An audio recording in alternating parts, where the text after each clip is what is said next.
Yesu ashimwe. Ndabasuje mu izina rya Yesu. Kubatanzi nitwa Joseline Mukatete, ndi umukristo wo mu Gatenga. Umugisha kubana namwe itorero rya Kabeza, mwagize neza kuturarika. Umushumba yarakoze kudutumira muri aya masengesho y'iminsi 7 turi imbere y'Imana.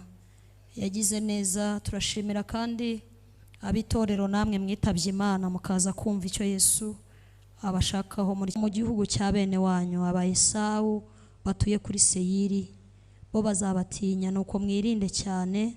Tuvuge ngo amen. Dusome muri Luka ubutumwa bwiza igice cya 12, ubutumwa bwiza bwanditswe na Luka 12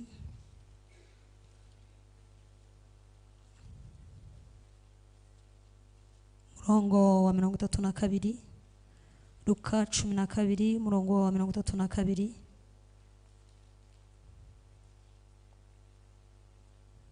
Haravuze ngo mwamukumbi muto mwe ntimutinye kuko so yishimira kubaha ubwami. Tuvuge ngo amen. Mwamukumbi muto mwe ntimutinye kuko so yishimira kubaha ubwami.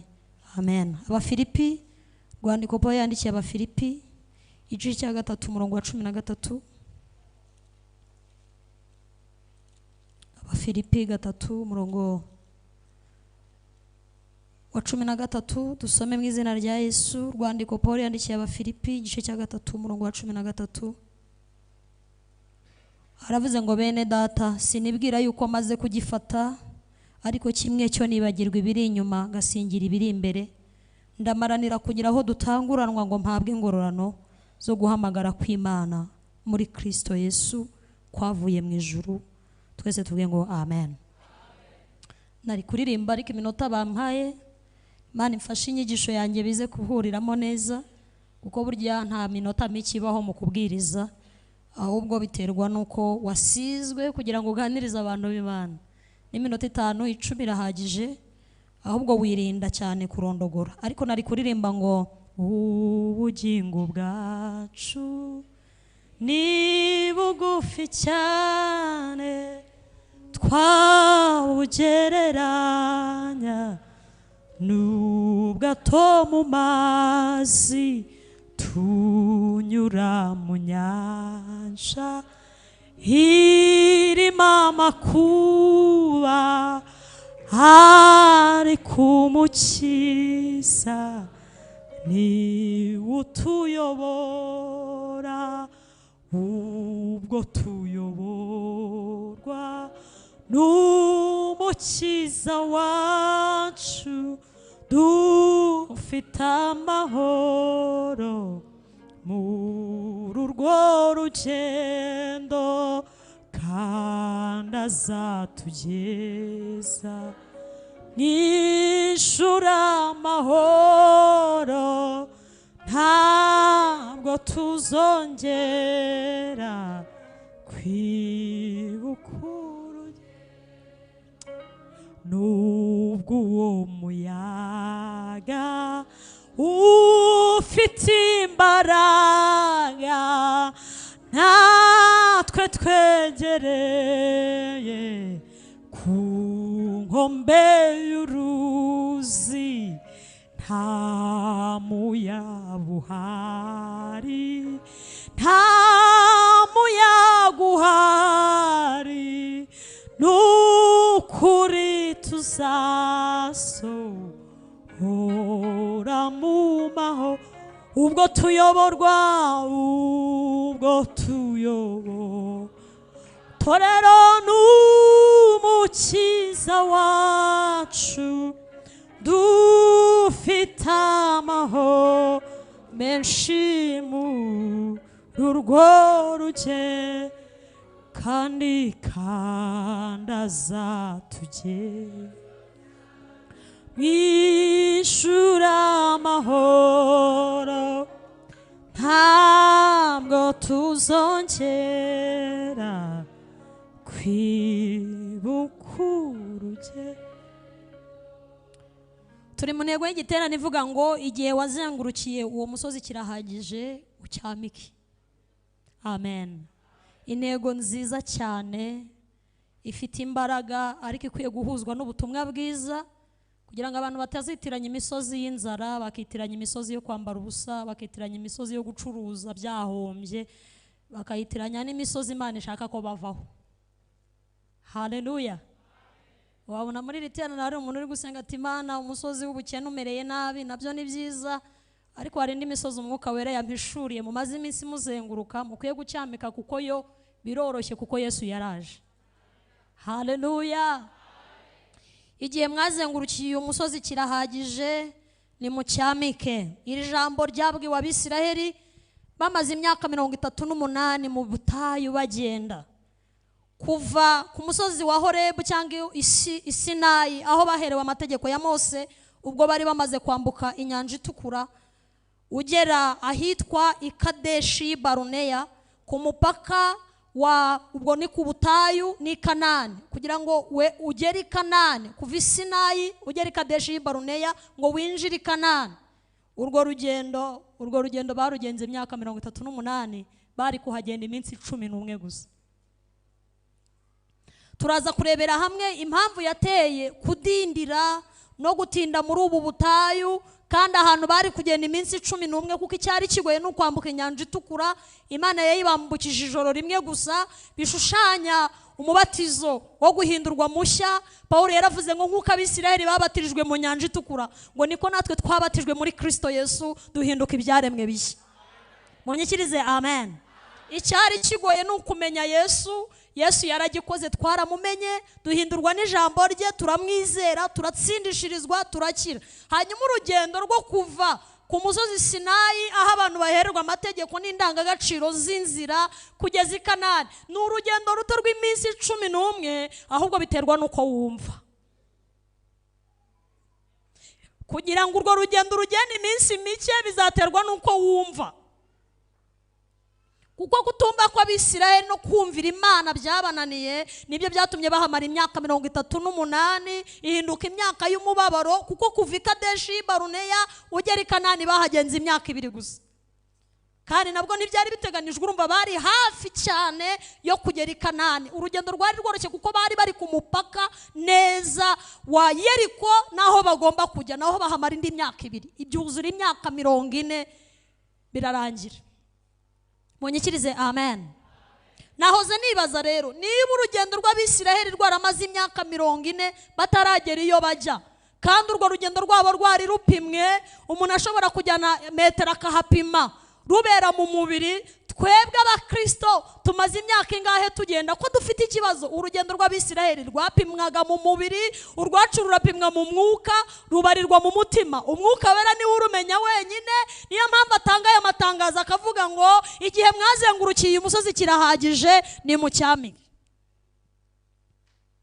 Urw'Abisiraheli ko rwapimwaga bisanzwe mu mubiri, urw'abizera ko rupimwa mu mwuka, turamenya umaze kugenda ibirometero bingahe. Mbese ari ukuva muri Egiputa tujya i Kanani no kuva mu isi y'ibyaha tujya mu ijuru, kure ni hehe? Ngaho mume mikrofone ivuga neza, mo birakorora. Haleluya, haleluya. Mwe ntago ariko muri kubyumva? Nimunshakira akamikoro kavuga neza, ubundi tuvuga Imana. Tuvuge ngo amen. Abari imbere y'Imana munyikirize amen.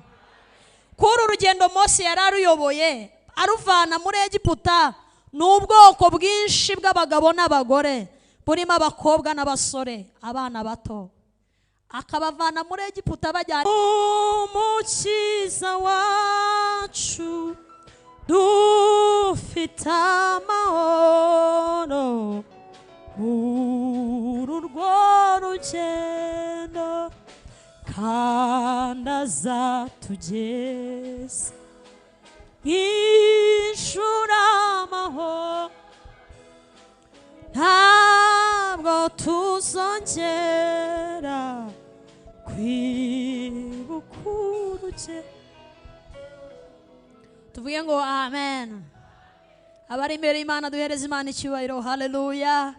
Imana ibaho umugisha. Nari ndimo ndagereranya urugendo rw'Abisiraheli ndetse n'urw'Abakristo.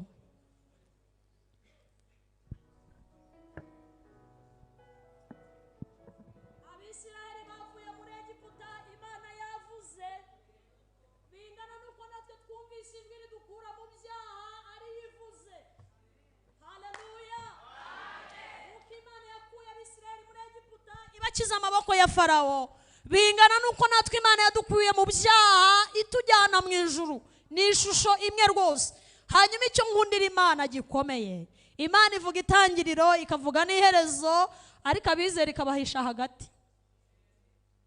Imana ivuga uko bizatangira ikavuga nuko bizasoza, ariko hagati bigaterwa n'imyumvire nuko wizera. Imbaraga zo hagati zizanwa no kwizera. Kugira ngo ugere i Kanani bizaterwa nuko wizera. Kugira ngo iyo misozi kuri imbere Imana iri kuvuga ngo cyamika bizaterwa nuko ubyizera. Kuko bose bahagurutse muri Egiputa bose ntibageze i Kanani, kandi barwanaga intambara zimwe, baryaga mani imwe, bambaraga inkweto ntizibasazireho bose, ndetse Imana yarabarinze ku manywa ikababera inkingi y'igicu, nijoro ikababera inkingi y'umuriro. Ariko kwizera niko kwatandukanyije abazapfira mu butayu n'abazagera i Kanani. Imana ibahe kwizera niko kuzatuma mucyamika amahoro mutaguye mu butayu. Abari imbere Imana twese haleluya. Naho ibiryo byo ni Imana nyine irahari, imyenda tuzayambara ntidusazireho, ibyo byose tubihuriyeho n'abapagani. Yewe inkingi y'igicu Imana ntizatoranya abapagani n'abakirisitu, oya, inkingi y'umuriro izamurikira bose. Ariko kwizera kwizera niko kuzarinda ab'imitima yumvira bakagera i Kanani badakanzwe n'imisozi n'ubwinshi bw'iminsi bazamara mu butayu. Imana bigishe ko umuntu adatungwa n'umutsima gusa, ahubwo atungwa n'amagambo yose ava mu kanwa k'Imana. Iyo yari impamvu ya mbere ikomeye. Impamvu ya kabiri ngo kwari ukugira ngo Imana yigishe Abisiraheli amaboko yabo iyaha imbaraga zo kurwana. Niyo mpamvu Imana idakunda ibintu cyane by'imiteto. Imana ntikunda ibintu byane byo kubebeza, byo guha abantu utuyawurute, utuntu tw'upotaje gusa. Imana ngo ibanza kwigisha amaboko y'Abisiraheli kurwana. Umuntu Imana yizeye imunyuza mu ntambara. Umuntu Imana yizeye imunyuza ahakomeye. Muzasome Bibiliya uhereye mu itangiriro kugeza mu Byahishuwe.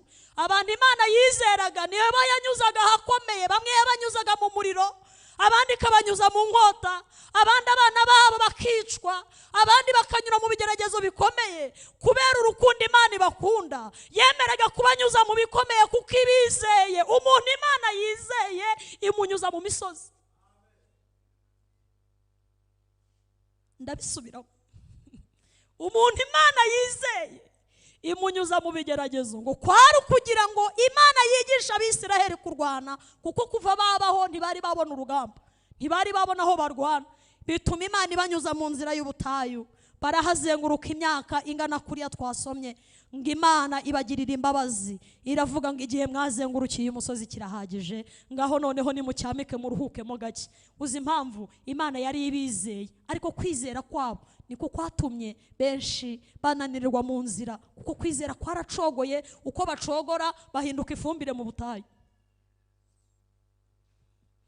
Imana ntifite ikibazo cyaho itujyana, yarahateguye. Yateye Abanyakanani ubwoba, Abahivi n'Abayebusi izabirukana. Yewe Imana ntifite ikibazo cya bije y'ibizagutunga mu nzira. Isi n'ibiyuzuye n'ibyayo.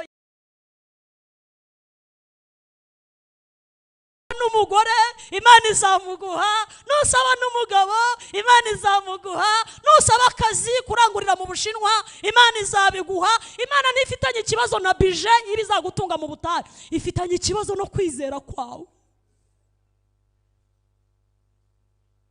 Ese kwizera kwanyu kuzatuma mugera i Kanani? Nicyo kibazo cyonyine Imana ifite, naho kubacyamikisha imisozi yo byoroheye Imana cyane.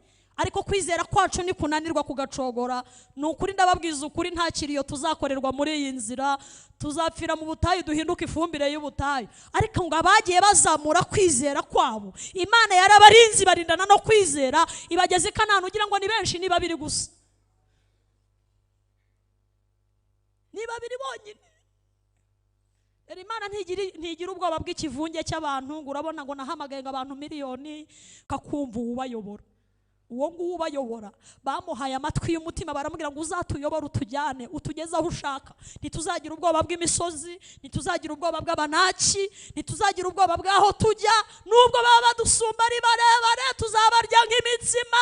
Ibigeragezo nubwo byaba ari birebire gute dufite tuzabinyuramo, tuzabivamo, ari nta mwotsi utunutseho. Iduhamagara niyo kwizerwa izatugezayo.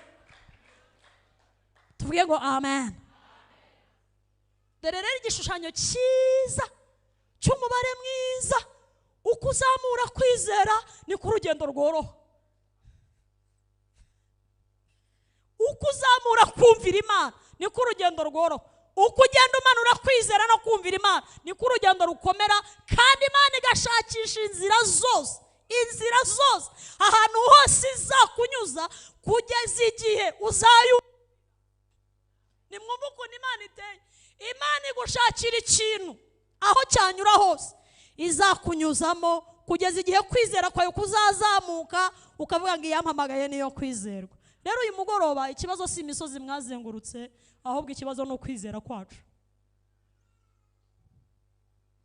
Imana ivugana na Zerubabeli, yaramubwiye ngo Zerubabeli we ntiwongere kwirirwa usengera imisozi kuri imbere. Oya, ahubwo senga ubone ko ndi imbere yawe. Sindi bongera no kuvugana nawe rwose, nta mwanya mfite. Ngo Imana yohereza umwuka wera ngo araza aganira n'imisozi. Ngo Imana umwuka wera abaza umusozi ngo wa musozi we wiyita iki imbere y'umugaragu wanjye Zerubabeli? Dore ngiye kuguhindura ikibaya. Haleluya. Kwizera muri bugire muri aya masengesho niko kuri bumanura imisozi, kugatuma mukazenguruka mutananiwe mu mitima. Ahari ibirenge byo byananirwa ariko imitima ntizananirwa. Yo, muranyumvise? Haleluya. Urugendo runanira amaguru rukananira ibirenge ariko umutima ukabugenda. Ubona arananirwa akananirwa ibirenge, ukajya wumva wabivamo, kumva wasezera, ariko ukajya wumva umutima ukubwira ngo komeza, ejo ni heza, komeza, ejo bizakunda, komeza. Iguhamagara niyo kwizerwa, kandi ibirenge byananiwe pe, umva wabireka kuririmba, wabireka kubwiriza, wabivamo kuyobora, wabyihorera, ibirenge biba byananiwe, ariko umutima wamaze kumva ijwi.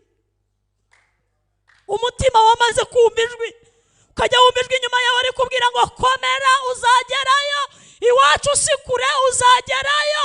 Ibyo bintu bizanwa no kwizera uwaguhamagaye, uwagukuye mu byaha, niyo guhereza izo mbaraga.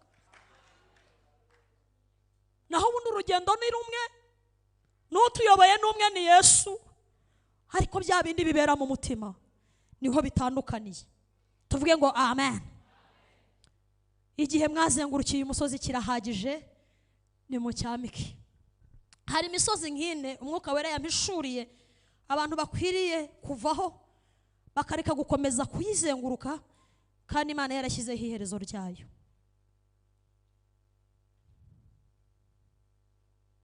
Umusozi wa mbere Imana yambwiye abantu bakwiriye kuvaho ni umusozi w'ibyaha no kwiciraho iteka. Umusozi w'icyaha no kwiciraho iteka. Uyu musozi Imana irashaka kabizera mu gucyamika mu kugiraho imbaraga, ahubwo wenda guha imbaraga ku cyaha. Ayiwe, umuntu iyo yamaze kumva Imana by'ukuri ntago icyaha kimutegeka, ahubwo we ahabwa imbaraga zo gutegeka icyaha. Twese tuvuge ngo amen. Uyu musozi w'icyaha rero no kwiciraho iteka, Imana yambwiye ngo hari abantu benshi bamaze iminsi bawuzengurukaho biciraho iteka, bameze nka kantu twajyaga tubyina kera tubonye hari igisiga twajyaga tubona, umuntu akavuga ati nzakira cyangwa nzapfa. Ngo umuntu ari kubaza igisiga ngo nzakira cyangwa nzapfa. Hari abantu babayeho muri ubwo buzima bwo guhora bavuga ngo Mana, ubu nzajya mu ijuru cyangwa ntabyo nzajyamo. Kubera iki? Iteka bahora biciraho iteka, bumva badakwiriye, ndetse bagerageza no gukora imirimo itegetswe n'amategeko. Iyo Pawulo yabwiye Abagalatiya mu gice cya 3, yarabaje ngo mw'Abagalatiya b'abapfapfa mwe, ninde wabaroze? Mbese mweretswe Yesu nk'uwabambwe ku musaraba? Imirimo itegetswe n'amategeko mukora niyo yabahesheje kwizera, cyangwa nuko mwumvise mukamwizera? Arabanga icyo nicyo nshaka ko munsubiza. Hari abantu bagerageza gukora imirimo itegetswe n'amategeko bakagira ngo ubwinshi bw'imirimo bakora nibwo buzabakiza. Hari umurimo umwe wemewe n'Imana wonyine, ni umurimo w'umusaraba wa Yesu Kristo, urahagije ngo tubabarirwe. Abari imbere y'Imana, haleluya. Irya mirimo yose dukora tuyikora kuko turi abana mu rugo, ariko ntabwo tuyikora ngo tubabarirwe ibyaha. Hari umurimo umwe uhagije wemewe n'Imana, umurimo umwe utunganye, ngo uwo muntu yarawukoze ari we Kristo. Ndakwingiza unyambike, sinabasha kwikiza, ndagushaka ubuntu bunyuhagi, mutabazi ibyo twakora byose n'umwete wacu, n'agahinda gasaze, n'amarira adashira, byose ntibyashobora kudukura.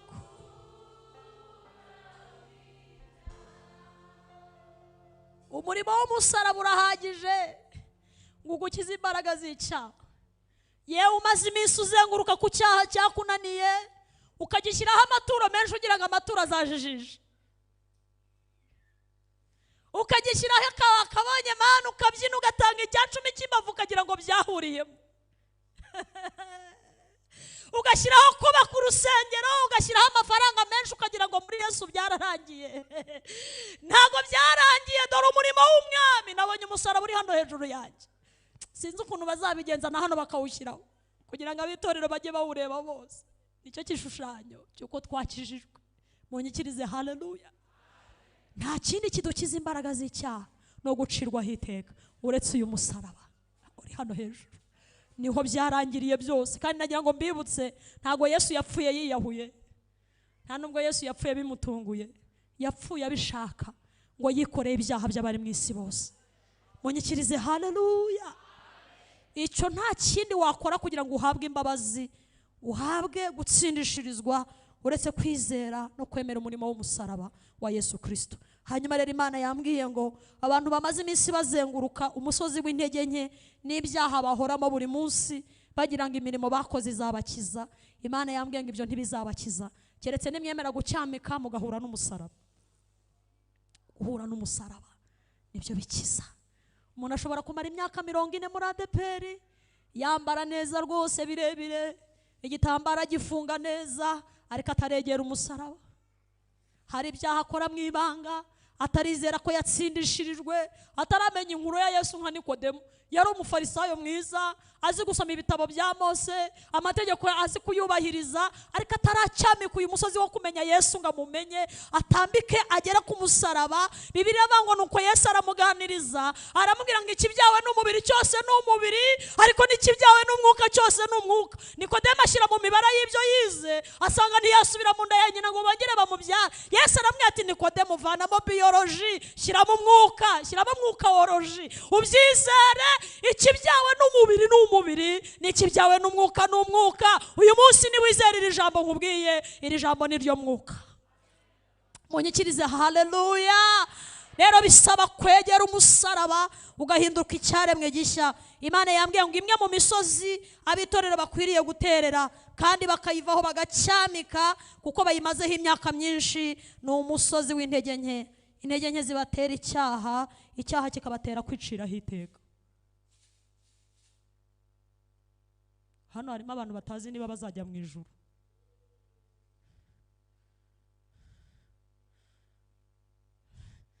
Bahora biciraho iteka ati harya ubura nzajyayo cyangwa ntabwo nzajyayo.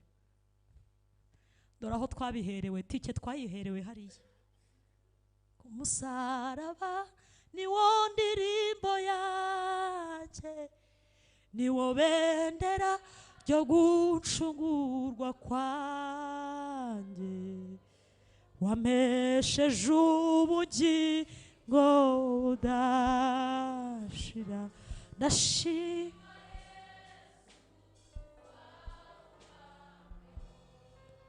ngaho twaherewe urwandiko rw'agatanga ka mbere. Munyikirize haleluya. Ngaho twaherewe urwandiko rutunyuza muri iyi nzira hari ibintu bitatu umukristo yahaherewe ahageze. Ngo icyambere ngo bamwambuye umwambaro w'ubushwambagara yari yambaye ubwo yari agitwaye wa mutwaro ngo wari waramusaziyeho, ngo bamwambura umwambaro w'ubushwambagara, ngo bamwambika umwenda mushya ushushanya imirimo mishya itandukanye niyo twahozemo. Wowe uri uwacu ugiye kujya ukorera Imana. Icya kabiri ngo bamuha urwandiko rw'inzira ari rwo Bibiliya. Baramubwira ngo amategeko n'amabwiriza byo muri iyi nzira birakurikizwa. Nusoma mu itangiriro ntufashwe, uzasome mu kuva. Nusoma mu kuva ntufashwe, uzasome mu kubara. Nusoma mu kubara ntufashwe, uzasome mu gutegeka kwa kabiri. Nuharangiza uzajya muri Zaburi. Amategeko n'amabwiriza by'iyi nzira biri muri uyu muzingo w'igitabo. Haleluya! Biri muri uwo muzingo w'igitabo. Harimo ibizakuyobora, harimo ibizakwigisha. Icya gatatu baramubwira ngo birashoboka ko umuzingo w'igitabo wawe wibagirwa ukajya ugenda na telefone gusa. Turagushyiraho ikimenyetso cyo ntuzagisiga. Nujya mu mujyi uzaba ugifite, nuba uri muri ofisi uzagendana nacyo. Uri gucuruza ntikizakwemerera gukata umunzani ngo utange ibiro bituzuye. Cyo kiragendanwa. Birashoboka ko umuzingo w'igitabo wawe wibagirwa ku musozi wo kuruhukiraho, ariko ikimenyetso, haleluya, ikimenyetso cy'umwuka wera ngo bakimushyira mu ruhanga. Ari nacyo bifashishije bageze, bafite umuzingo utuma urugendo rutabakomerera. Ndafashijwe Joseline, munyikirize haleluya. Abafite icyo kimenyetso urugendo ntiruzabakomerera kandi bazagera i Kanani bataguye mu nzira. Ababyizeye munyikirize amen. Imbaraga z'icyaha, Imana yambwiye ngo irashaka ko abantu bacyamika bakava kuri uwo musozi wo kwiciraho iteka. Ni imbaraga z'icyaha bamaranye imyaka myinshi. Icya kabiri, ariko ku mbaraga y'icyaha ntago ndahava. Reka mbe ndetse kwihuta. Hari umuhungu wa Yakobo ngo ni nawe mfura ye, uwitwaga Rubeni. Uyu muhungu Rubeni yamaze imyaka myinshi azenguruka ku cyaha, ariko atabizi ko mu ijuru bacyanditse. Nyamara Imana yambwiye ngo irashaka ko ducyamika abari imbere y'Imana. Haleluya. Rubeni yavuye i Kanani wabo, baje kureba murumuna wabo witwa Yosefu ngo yarakoreye icyaha i Kanani. Arajijisha agira ngo imyaka kimaze Imana yarakibagiwe, nta nubwo bikireba, nta nubwo bikibyumva. Ngo yari yaruririye indyamo ya se, yararyamanye na mukase. Indyamo ya se hano muri iri teraniro harimo abatoya wenda ntibamenye indyamo ya se icyo bivuze. Yari yararyamanye n'umugore wa papa we wundi ariko utari mama we. Ngo yurira indyamo ya se agira ngo byahuriyemo, abonye Yakobo atamuvumbuye agira ngo byarangiriyemo. Hari ukuntu bajya bibwira ngo byahuriyemo. Umuntu agasambanira mu cyaro akazi i Kigali, yarigize umusore yambara icupa akagira ngo byahuriyemo. Ngo byahuriyemo rwose, ukajya ubwira Imana ati buriya ntibyahuriyemo we, ko ndahana abantu batanzi byahuriyemo. Rubeni ava i Kanani ajya muri Egiputa, bagiye kureba murumuna wabo na papa wabo baragiye. Biravanga imyaka ibaye myinshi, Yakobo ashaje agiye guhesha abana b'umugisha. Ngo arabicaza arababwira ngo bana banjye nimunyegere mbahesha umugisha. Imana ya data, Imana ya sogokuru ni Imana yo kwizerwa, kandi ibyo ngiye kubaturaho bizasohora. Rubeni amaze iminsi azenguruka ku musozi ariko atazi icyo akwiriye gukora. Ngo araza yicara mu iteraniro nk'umwana w'imfura. Murabizi abana b'imfura nyine ubu hari abantu bazi ko ari Imana izaheraho ivuga. Abo nibo bana bacyo nari kukwishyuza, abo ni abana b'imfura rero. Rubeni ngo yicara hafi ya se ati ninjye Imana iri buhereho. Murimo muramubona afashwa ati ninjyewe Imana iri bubwire ibyiza. Antuka nk'umwana w'imfura, ninjye natumye papa yitwa Daddy. Ngo yicara imbere ya papa. Hanyuma Yakobo ajya mu mwuka ati Uwiteka arambwiye ngo mwana wanjye mfura yanjye, ni wowe data, ni wowe nahereyeho mbyara, ndi so, uri imbaraga zanjye, uri amaboko yanjye. Rubeni umwuka wera ati komeza ubivuge, ngo no imfura yawe ntabwo uzi ibyo yakoze. Amaze iminsi ku musozi azenguruka, hari icyo nshaka kuguhishurira. Abaramubwiye ati Yakobo we, Rubeni imfura yawe yuriye indyamo yawe, burya yaryamanye n'umugore wawe ntabyo wari uzi. Intege nke zimaze imyaka, intege nke zimaze igihe, kandi niba bene Yakobo barateranaga, Rubeni ntiyasibaga mu materaniro, bagapanga yirindwi, Rubeni akaba ari uri imbere kuko ari umwana w'iki? W'imfura. Iyo umuntu yatinze kwihana, abadayimoni bageraho bakamuhindura puberi aho bazajya baruhukira. Ibigeragezo bikinjira, amakuba akaza, ariko mwami yambwira ijambo ryiza, arambwira ngo arashaka ko abantu bacyamika bakava mu ntege nke, bakareka ibyaha bamaranye imyaka, ibyaha bitazwi n'idini, ibyaha bitazwi n'undi muntu uwo ari we wese. Yesu yambwiye ngo afite imbaraga zo kubibakiza. Abari imbere y'Imana munyikirize haleluya. Abataramiye Imana twese haleluya. Nguko gucyamika nyakuri Imana yambwiye ko ishaka, yambwiye ngo irashaka gutanga ubugingo, kandi ubugingo bwinshi. Icya kabiri Imana yambwiye ishaka ko ducyamikaho. Icya kabiri, Imana irashaka gukiza abantu umwuka w'imigenzo cyangwa se imbaraga z'imigenzo zidafite ubuzima. Imigenzo ni ukugendera mu bintu bimeze nk'amategeko, uyoborwa n'amategeko, wumva nta kindi kintu wakora uretse kugendera ku mategeko gusa. Mwari muzi ko hari igihe abantu bamara ku misozi batinya abantu kurusha uko batinya Imana. Umuntu akaba hatinya perezida wa korali, aravuga ati perezida wa korali atambona di, umushumba atambona. Mbese imigenzo n'amategeko n'ibyanditswe akaba ari byo umuntu yubaha kuruta uko yubaha Imana. Imana yambwiye ngo irashaka gukuraho uwo musozi, abantu bakagenda mu mudendezo bafite amahoro yuzuye, bagatinya Imana bakanayubaha, batayubahishijwe n'imirimo myinshi bakora, ahubwo bayubahishijwe nuko bacunguwe. Munyikirize haleluya. Bayubahishijwe nuko bacunguwe. Umwana umwe w'umusore, reka ntanga urugero kuko wenda muzi, ndabaza aho bari. Umunsi umwe yavuye muri repetition atahana na mushiki we, yakoraga umurimo w'ubucuranzi, hanyuma bamusanga ahantu na mushiki we. Rero baramubaza ati se ko uhagaze hano na mushiki wawe kandi bitemewe? Barababwira ati nari ndi kumwigisha gucuranga. Ana iyo ubimwigishiriza mu rusengero ntubimwigishirize hano. Ati nari ndi kumwigisha gucuranga. Hari abantu batinya abantu kuruta uko batinya Imana. Imana yambwiye ngo iyo migenzo, iyo misozi, Imana irashaka ko abantu bayicyamika, bagahishurirwa Yesu wabambwe. Munyikirize haleluya. Abari imbere y'Imana haleluya. Nguko gucyamika no kureka imigenzo n'ibidafite umumaro, ahubwo tukiringira umwami Yesu. Umusozi wa gatatu Imana yambwiye abantu bakwiye gucyamikaho bakawuvaho, ni umusozi w'ubwoba no gutinya ejo hazaza. Umusozi w'ubwoba no gutinya ejo hazaza.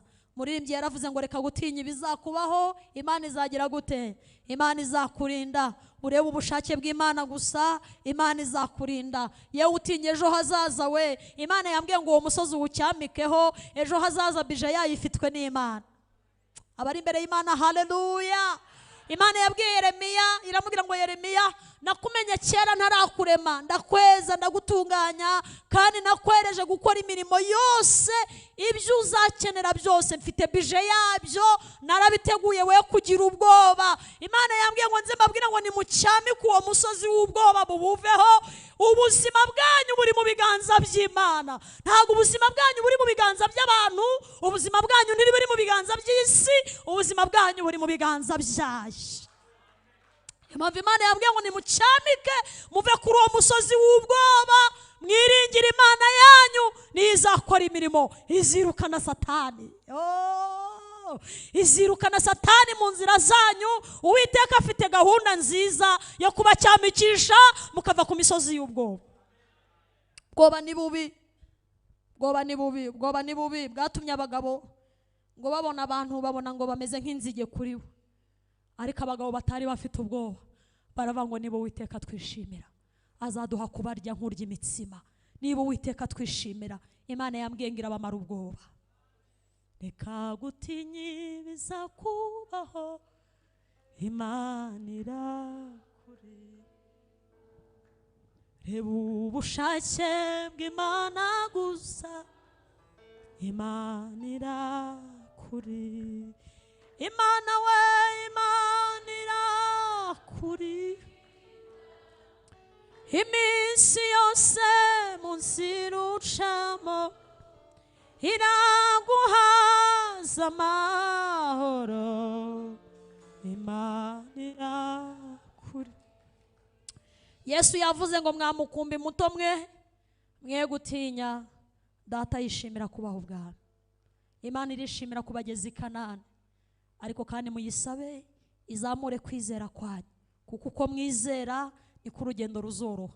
Mukristo ageze mu nyumba nziza ngo yahasanze abakobwa batatu ngo bavuga neza b'abanyamahoro, ngo baganira neza, ngo baramwakira, bamuvura ibikomere by'urugendo yari amaze kugenda. Hanyuma agatabo k'umugenzi karavuga ngo umunsi wo gusezera ugeze, ngo arabicaza arababwira ngo nimunyereka aho ndimo ndajya. Ngo barahamwereka bati ni hariya hakurya. Arabaza ngo none se ngo nsigaje urugendo rungana gute ngo ngereyo? Barambwira bati rero uru rugendo rujya rukomerera abatazagerayo nibo babona ari kure, ariko kuba afite kwizera aho bajya ni hafi. Haleluya. Rujya rukomerera abatazagerayo, rukababana rurerure, bakabona ari kure batazagerayo, ariko abahamagawe n'Imana babyizeye ko iyo abahamagaye ari yo kwizerwa hababera hafi.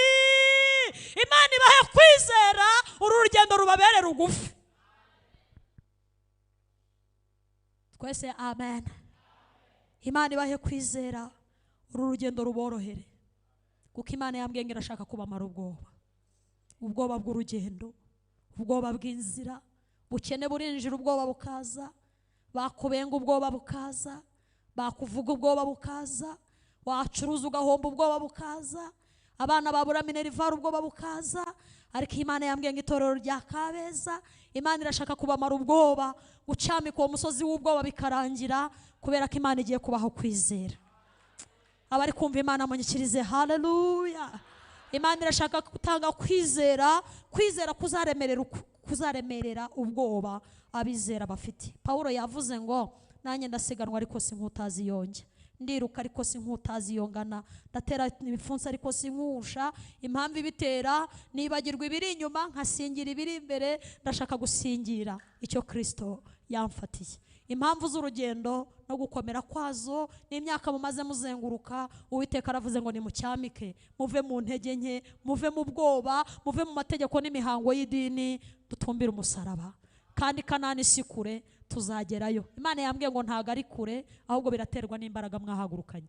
Ngiyo ayo magambo Imana yari yampaye ngo mbazanire. Imana ibahe umugisha muri Kristo Yesu. Kadukomere Imana amashyi menshi.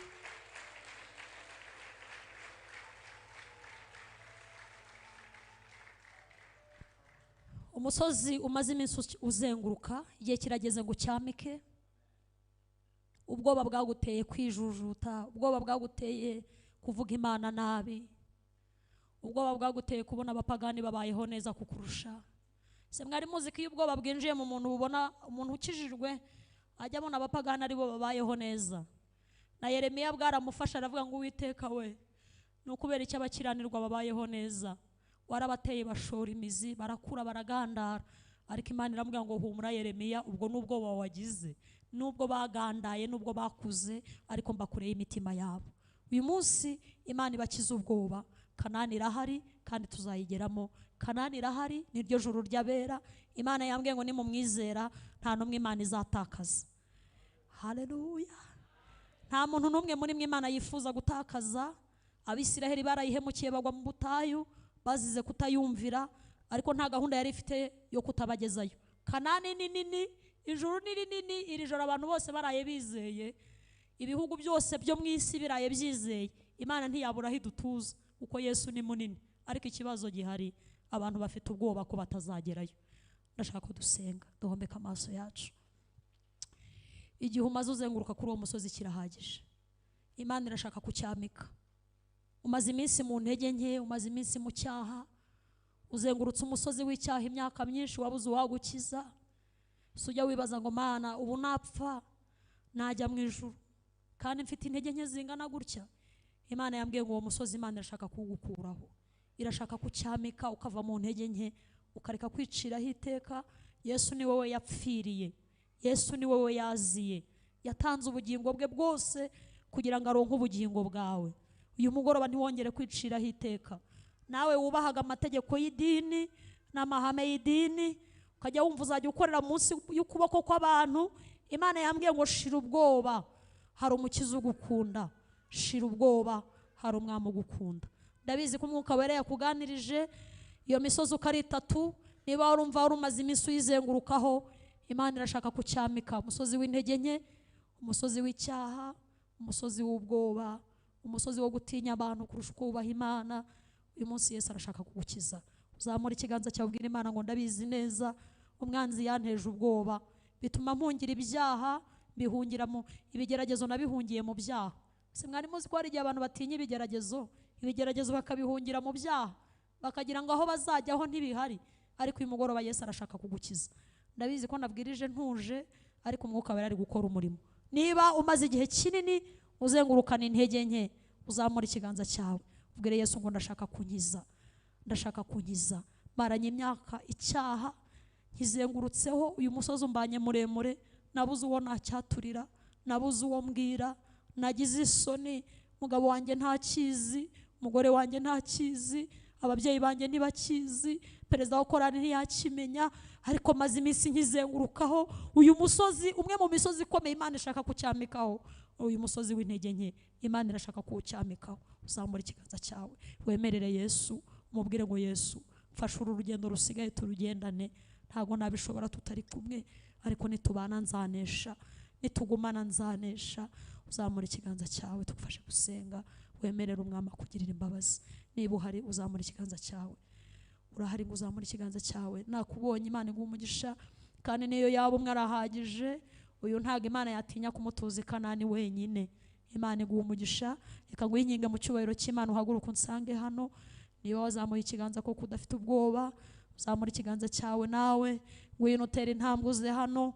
Uyu mugoroba Imana irashaka kuguha imbaraga zo gukira imbaraga z'icyaha. Hari icyaha uzengurukanye igihe, hari intege nke umaranye iminsi, ibyo bintu abantu ntibabizi, ariko Yesu yarabibonye. Imana yambwiye ngo irashaka guhereza abantu imbaraga z'igihe kirekire. Imana iguha umugisha. Biragatsindwa kubika icyaha mu mubiri uzapfa, biragatsindwa kubika intege nke mu mibiri izapfa. Nyuma y'ubu buzima hari ubundi buzima, kandi aho tujya niho tuzatinda kuruta aho turi uyu munsi. Ngwino wubaka aho uzatinda, aho ubuzima bwawe buzaba iteka ryose. Uhitemo kuba muri Kristo Yesu.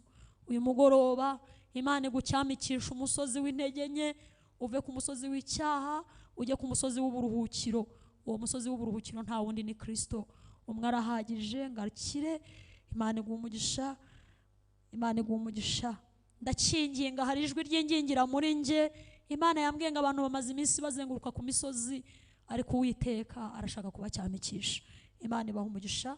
Babiri barahagije mu bwami bw'Imana. Yesu yatanze ikiguzi gikomeye ku bwabo. Uri Imana nyembabazi, kandi imbabazi zawe nizo zituma tudashiraho, izo zigenda zunguka uko bukeye nuko bwije. Ijambo ryawe riravuga ngo umuntu ntatagira isoni zo kumpamya mu maso y'abantu, nanjye sinzagira isoni zo kumuhamya imbere ya Data wa twese. Aba bapfukamye imbere yawe ntibatinya amaso y'abantu, batinya Imana yo mu ijoro, baciye bugufi. Ijambo ryawe riravuga ngo umuntu ufite umutima umenetse, uhindisha umushitsi n'ijambo ryawe, umutima woroshye nk'inyama, bene uwo mutima ntuzawirengagiza. Turabarambitse biganza nk'abashumba, turabasengeye kugira ngo imbaraga z'amaraso, imbaraga z'umusaraba, umwuka wera w'Imana abeza abatunganya baboneze, bahindurire mu izina rya Yesu Kristo. Umwuka wera w'Imana baturemo, abamara ubwoba, ibyo badatunganije mu izina rya Yesu Kristo. Turasenze kugira ngo mwami bakire ubuzima, tubatuyeho ubuzima, tubatuyeho kunesha, tubatuyeho gukira uhereye none kugeza iteka ryose. Tubashyizeho uruzitiro rw'amaraso ya Yesu. Mu Byahishuwe 12 umurongo wa 11 haravuga ngo abo bamuneshesheje ikimenyetso cy'amaraso y'umwana w'intama. Tubashyizeho uruzitiro rw'amaraso ya Yesu kugira ngo uhereye none bambare imbaraga zinesha. Urakoze, turagushimye kubakishije kandi kubabohoye, kandi saba bonyine, hari n'abandi bose dusengeye kugira ngo imbaraga z'Imana zibohora, zikiza, zimara isoni, zibavanaho bari, zibashyize mu gukiranuka kw'Imana. Urakoze, turagushimye kuba babariye mu izina rya Yesu Kristo umwami wacu. Amen. Bane bamugisha. Reka ninginga iteraniro twese duhaguruke. Ndabona iminota bampaye yarangiye. Duhaguruke mu cyubahiro cy'Imana, tubwire Imana ngo Mana twongerere kwizera kuzatugeza i Kanani, kandi uduhe gucyamika imisozi imwe n'imwe ituri imbere, iyo twatewe n'ubwoba, iyazanywe n'intege nke, iyo misozi yose ikurweho mu izina rya Yesu. Munyikirize amen. Imana ifite gahunda nziza yo kubacyamikisha, kandi umwuka wera yatanze iyi ntego kugira ngo Imana igira abantu igeze i Kanani bataguye mu butayu. Haleluya, haleluya, haleluya, haleluya, haleluya, haleluya, haleluya. Imana ifite intego nziza yo kubajyana ikabageza i Kanani. ibahamagara niyo kwizerwa kandi no kubikora izabikora. Kandi nimugire ubwoba bw'abaguye mu butayu ngo muvuge ngo none se ubu haracyari ibyiringiro. Imana yambwiye ngo igiye kubacyamikisha. Urugendo mumaze iminsi muzenguruka munaniwe, ibirenge byarananiwe, imitima inaniwe, Yesu yambwiye ngo niwe imbaraga zanyu, azabacyamikisha. Urakoze Mana.